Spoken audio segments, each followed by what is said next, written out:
আরে কি সুস্বাদু খাবার। কিরে মন্টু, তুই ঝন্টু আর পন্টুর কেক খেয়ে ফেলেছিস কেন? আরে চুমকি, আমি ওদের কেক খাইনি, ওরা হয়তো ঘুমের মধ্যে ওদের নিজেদের কেক খেয়ে ফেলেছে। তাহলে কি ঝন্টু আর পন্টু মিথ্যা কথা বলছে? আরে চুমকি, আমরা খাইনি, মন্টুই খেয়েছে। আজকে তোর খাবার বন্ধ। আজকে ঝন্টু আর পন্টুর জন্য মুরগি রান্না করব।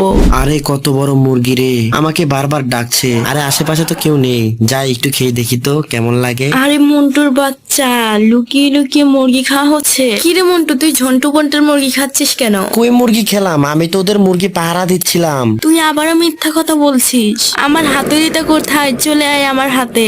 আজকে আমাকে বাঁচাবে কে? পালানো ছাড়া উপায় নেই। ওরে বাবা, পালাই রে, বেঁচে থাকলে অনেক মুরগি খেতে পারবো, পালিয়ে যাই তাড়াতাড়ি। কোথায় পালাচ্ছিস? ধরতে পারলে আজকে তোর খবর আছে। আরে চুমকি, তুমি তো দৌড়াতে দৌড়াতে হাঁপিয়ে গেছো, একটু দাঁড়িয়ে রেস্ট নাও। এদিকে আসো, এই দেখো চুমকি, তোমার জন্য কতগুলো চকলেট নিয়ে এসেছি আমি। কই দেখি দেখি, ঢেলে দেখি তো। আরে এতগুলো চকলেট কেনার টাকা তুই কোথায় পেলি?